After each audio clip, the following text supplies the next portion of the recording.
Dragongate, Gate of Sin City. Billed as Dragongate USA, which they often do, because that way they can put people on who aren't from Dragongate in Japan. Yeah. And you don't complain. It seems to be a couple of Dragongate lads and then whoever's kicking around, really. That's it. Yeah. That's it. This I enjoyed as a show. We went to see Dragongate last year, and that was when our jet lag hit. And I think we managed 2 matches. Oh, was that the one we did? Yeah, okay. Yeah. So their positioning in the day has been better for us. It has, and we're not tired and cranky now. So I really enjoyed this show. I think every match was at least decent, and I think some of the matches were really good. We'll have a quick run through the card. We saw Willie Mack. Who is billing himself as what is it? I don't know. It ends Juggalo, doesn't it? Yes, it's something like he's a sexy man. Yeah, but because we saw him a couple of years ago, didn't we? Was it Ring of Honor? We did. We saw him in an opener of Ring of Honor. Yeah. In fact, he did talk recently about being signed with AEW, and he said that he was very close to becoming a homeless superhero. That the lack of work that he'd actually been given through them, which is a shame. He's a big talent. I love him. I think he's brilliant. As a big man, he is agile and he is fun. He's a flying junkyard dog, Mark. He is. He's a thumper. Wonderful. He's a wonderful thumping man. He does these little splashes, and they're not like giant haystacks where haystacks used to lean onto them. He sort of snaps off a little frog splash from his feet. Yeah. And it just great. He was going up against the representative of Dragongate, Kai, who was very good. And they took on a guy who is a mystery man. El Cookie. El Cookie being a South American sort of version of the Bogeyman. Right, yes, okay, yeah. I mean, what a strange young man. He looked like a big toddler. He looked like a big toddler fly. Chunky toddler. If a toddler had been brindle flied in the fly, had gone into the machine at the same time as Vader had been stepping out, he was. I couldn't find really very much about him. I think he's an American guy. Right. He works for Pro Wrestling Revolver. I'm not quite sure. He's got some sort of background in, but he doesn't have a cage match listing profile. Right. So he is on the obscure end. Astonishing. Fit in perfectly well. Once he'd stopped adjusting his great big plastic mask that he was a bit uncertain of at times, it didn't look, as you said, he didn't look like he could see out of those eyepieces. No, he really didn't. He did fine. He was great. It's funny, isn't it? Such a good opener. It's just nice to see the big lads back in wrestling as well. Yeah, I completely agree. Delighted about that. The second match was Ho Ho Lun and La Estrella taking on Channing Decker and Reese Maddox. Oh. Now, Reese Maddox is the one who has the long hair, who looks like all of the lads that you see every lad in British wrestling today. In match number 2 or 3. Yeah. And you look at them and you go, oh, well, he's another one of these ones. And then they turn out to be quite good at high flying. Yeah.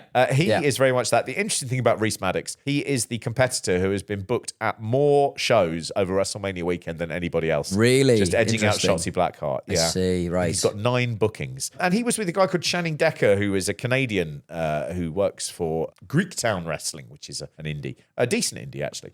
Both of them very good showings for themselves against the Dragongate team. I think Ho Ho Lun is someone who, he's one of the first signings that WWE made when they were talking about expanding in China. Yeah. They wanted to move into the Chinese market. And he was very, very young at the time, ran his own wrestling school in Hong Kong, and he just wasn't ready for the big time. And he comes out here, he's still not, he was mugging to the cameras a lot. And there's something about him that I'm not convinced by. Is it his latex trousers? The latex trousers. They don't help. They were very, very big in the late 2000s. Everyone had those great pleathery trousers. The match after that was Marcus Mathers taking on Susumu Yokosuka. Good fun. Marcus Mathers is on the ID program with WWE. He's very much a one to watch and has been since just before last year's WrestleMania. And you can tell, can't you? It's all face. It's all face. Yeah. He's good, really good. I actually going through this sort of list, I was like, "Fuck, this is a really good show." Yeah, it wasn't bad at all, was it? Yes. And I mean, Marcus Mathers, as you say, I mean, with the facials and things, he's obviously working on the things that traditionally people in the Indies have lacked in. Yeah, and one of those is telling the story. So he had a leg worked over and he made it very clear all the time that he was selling that leg. And I mean, some would say slightly hammy. He is doing, I suppose, a WWE style, which is slightly made for the bigger arena so that everyone at the back can also see what's going on than it would be for an indie show. Yeah. So his indie credentials are slightly ebbing away. But you did get the impression that he'd been having a chat with William Regal and Yeah, it's this guy. Just make sure you tell that story. Do some more neck bridges. You tell that, I've got my spies of a WrestleMania weekend, and it just had a slight sort of ring of that about it. I am obsessed with, the radio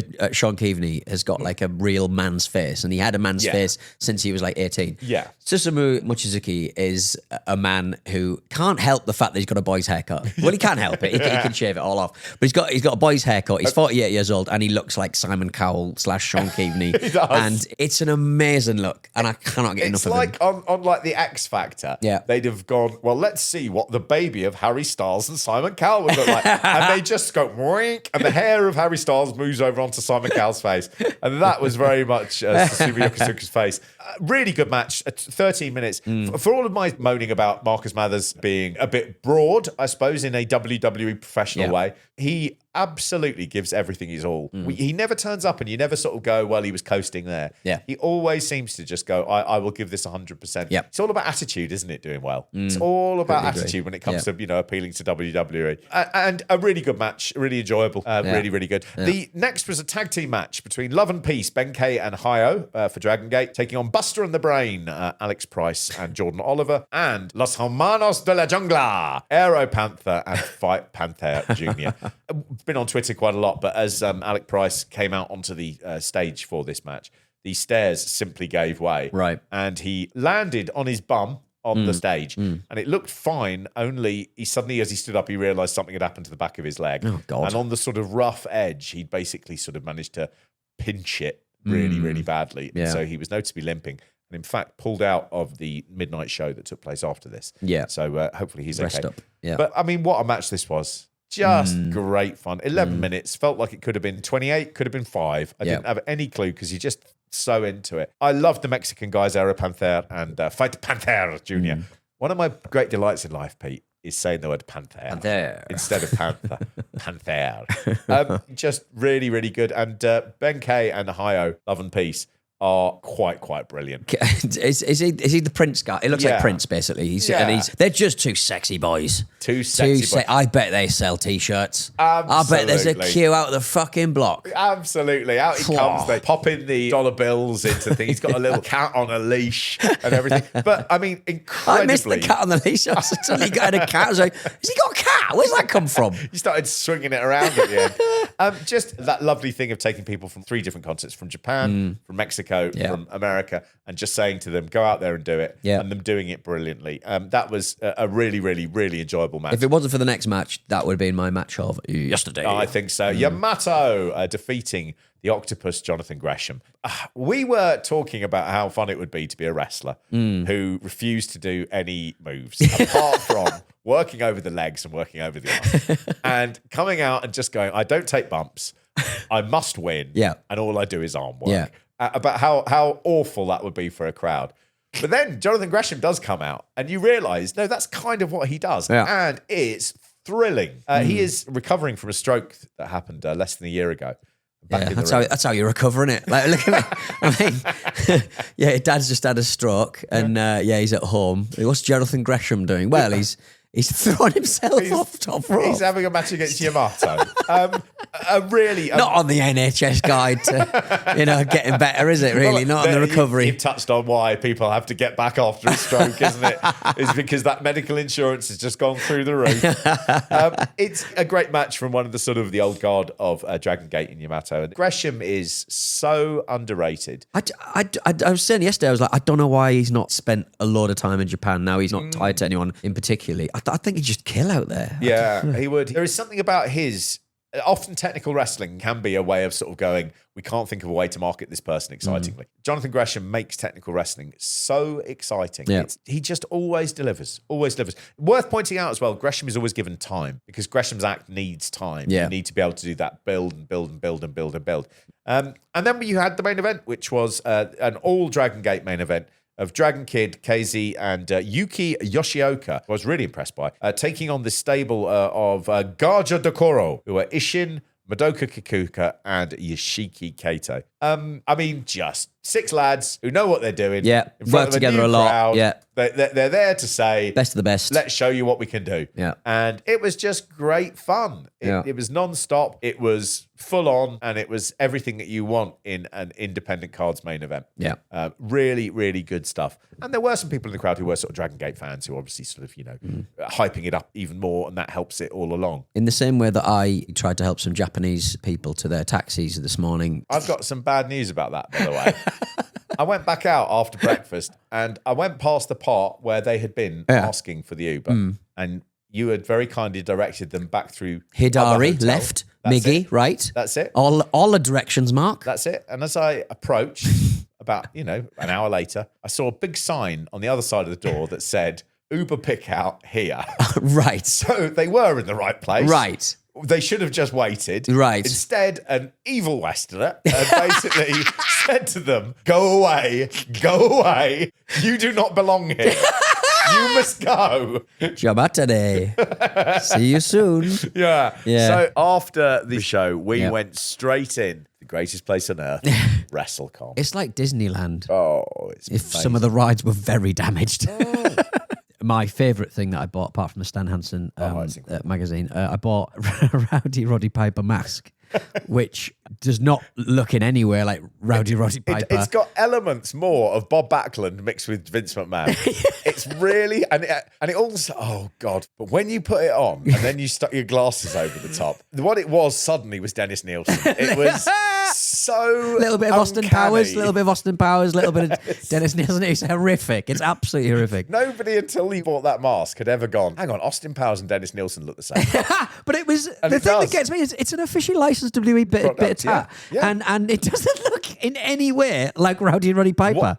We actually walked past our new favourite wrestler, who basically said, who the hell is that? Yeah. Who the hell's that supposed to be? What's that mask of? What's that mask of? What is it? And it was, oh my God, I love him so much. Mr. USA. Mr. USA himself. Tony Atlas. Tony Atlas. He's the nicest man. That was. In wrestling and outside of wrestling. Just a delight. He was genuinely surprised when we said we were going to come and get a photo with you. And he was like, with me?